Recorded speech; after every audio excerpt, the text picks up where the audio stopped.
Hello, and welcome back to another reading of Because of Mr. Terupt. Happy Monday to everybody. I've just uploaded a really cute video with Diego doing tricks and me trying to figure out the fraction of the tricks he can perform, and he did pretty well for a Monday morning. I hope you enjoy that video. Let's get back into our reading, but first, we've got a nice little winter-themed mug that hides your little fingers and keeps them warm because it snowed a lot last night. It's really pretty out. So you've got the fire going. Little warm cup of joe inside of my winter cup. Mr. Otter wanted to join us again. He really enjoyed the last read aloud, and Diego had fun reading with him last time, so I decided to keep him for a second video in a row. And Diego, obviously worn out from tricks and bone eating and a rough Monday morning for him, so he's going to relax while we read. Okay, so we left off on Danielle's chapter last time. So they want to go see Mr. Terupt in the hospital, but the three girls want to go together. Let's see what happens. Danielle's chapter. I knew Mom and Grandma would have a fit about me going to the hospital with Anna, especially with her mother. But I didn't care, not this time. I found the courage to ask them because it was important to me. We were sitting in the kitchen preparing dinner. I peeled the potatoes. Grandma peeled the apples for one of her delicious pies. Mom managed everything else. When do you think the snow's going to be gone? Grandma asked. Farmers love to talk weather. A nice hot apple pie did sound wonderful in this cold, snowy weather. I inhaled deeply and then took the plunge. I want to go see my teacher, I said. Anna's mother's driving her and Jessica. I'd like to go with them. You're not going anywhere with that girl and her mother. We've already told you that, Grandma snapped. Mother, Mom said, I'll handle this. Keep an eye on dinner. Danielle, come with me. I don't like it, Grandma said. Apple peels missed the pile and flew onto the floor. I'm so grateful my mom pulled me away. I love Grandma, but she's a piece of iron, unbendable. And forget about the teacher thing. In her mind, a teacher's still the person that raps you on the knuckles with a ruler or across the backside of the paddle. She doesn't get that Mr. Terupt is different. According to Grandma, this whole incident was his own fault. Seems to me that teacher yours has only himself to blame, Grandma said one night while we were doing dishes. If he had more control over them boys, especially that Peter, this wouldn't have happened. I stopped drying the plate in my hands. He needed a licking months ago, and a good teacher would have given him one. My plate smashed onto the kitchen floor. I didn't mean to drop it. Mom, on the other hand, she gets it. I've told her about Mr. Terupt many times, so I know she understands how special he is. We sat on my bed, side by side, not looking at each other, but at the wall from across of us instead. I had hung my sketch of Mr. Terupt there on the wall. You really think you want to see him? Mom asked. Yes. It's not going to be easy. He's going to have machines and tubes hooked up to him. He's not going to look at you or say anything. I know. Luke was talking in school about his visit. He said it was scary. And I don't like you being around Anna or her mother, but I also think it's probably better that you go with your friends than if you go alone. Charlie could drop me off and pick me up. The bed bounced as I twisted to face my mom. It sounds like she was agreeing.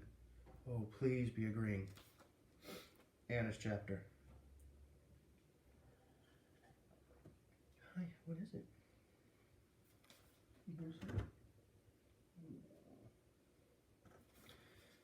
It was time for us to go to the hospital. Jessica and her mother were already at my house. Our mom sat in the kitchen drinking coffee, like they often do now.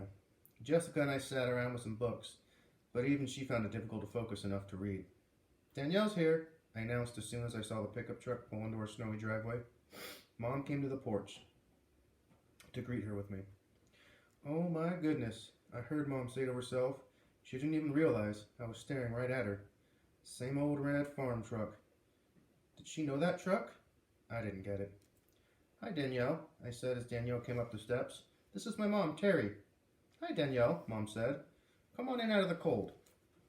Danielle stomped the snow off her shoes on our welcome mat. I took her coat and hung it on our rack. It's nice to finally meet you. Anna has told me so much about you, Mom said. They shook hands.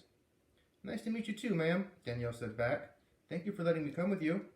Oh, I'm glad you could join us, Mom said. And you can call me Terry. I led Danielle farther into the house. When I looked back, Mom stood gazing out the door. After a few long seconds, she turned away. She smiled at me and said, Why don't you give Danielle a quick tour of the house, hang out for a few minutes, and then we'll go. Now, what were you looking at? I asked. Nothing, really. That's my brother, Charlie, who dropped me off, Danielle said. I didn't know you had a brother, I said. Yeah, he's 27, a lot older than me. He works on the farm with my dad and grandpa. I looked at Mom. She's 27 too. He drives that red Ford everywhere, Danielle said. Always has, Mom said. Does it still have a dent in the driver's side door? Yes, ma'am, Danielle said. My jaw dropped. What was going on? How did Mom know that? And why wasn't Danielle as shocked as me about her knowing? I looked at Mom, but before I could get anything out of my mouth, I didn't know what to say anyway. She said, a quick tour, Anna. All right, we're going back to Danielle's chapter. You're young, just like my brother, I wanted to say to Anna's mother, but I didn't want to be disrespectful, so I didn't say anything. As she stood staring out the door at Charlie, I could tell Anna was playing matchmaker again, but I didn't say anything about that either. My family would never want to see Charlie and Terry together. Never. I also met Jessica's mom. She was very nice. You can call me Julie or Mrs. Reitman, whichever you're more comfortable saying, she said. Anna's house was simple, but nice. I guess you don't need a big old house when it was just you and your mom. The thing I liked best about Anna's place was the artwork hanging on some of the walls. I took a closer look at one sketch and read the name, Terry Adams, at the bottom. Anna's mother was an artist? I looked down at the sketch I held in my hands, the one that came from my bedroom wall. I had brought it to leave with Mr. Terupt in his room. Miss Adams must have noticed me looking at her artwork, and then at my work. Is that one of your sketches? She asked. Anna has told me that you're a beautiful artist. I held the drawing out for her to see, but I didn't say anything. Well, I'd say Anna was right. That is a lovely piece, Danielle. Thank you, ma'am, I said. You've done some wonderful things with shadowing and texture. She pointed to different areas of my sketch. I'm not sure what that means, ma'am, but thank you. Next time you come over, I'd be happy to do some sketchings with you, she said, and I'll give you a few pointers if you'd like. Next time I come over, she had said.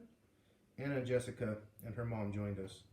Told you she was an amazing sketch artist, Anna said to her mom. Miss Adams smiled at us. Come on, Danielle. I'll show you some of Mom's other drawings, and my bedroom. I followed Anna, but not before I returned Mrs. Adams' smile. I wondered what could possibly be bad influence in this house. I liked it here, and I liked the two people who lived here. I also knew Grandma wouldn't be as easily convinced. After hanging out in Anna's bedroom, it was time to go.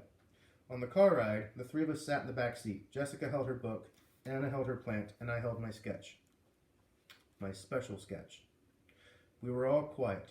I stared out the window at the passing snowbanks and tried to keep from thinking about the snowball day, but that was impossible. For the rest of my life, I knew that snow would trigger my memory of the accident anytime I saw it.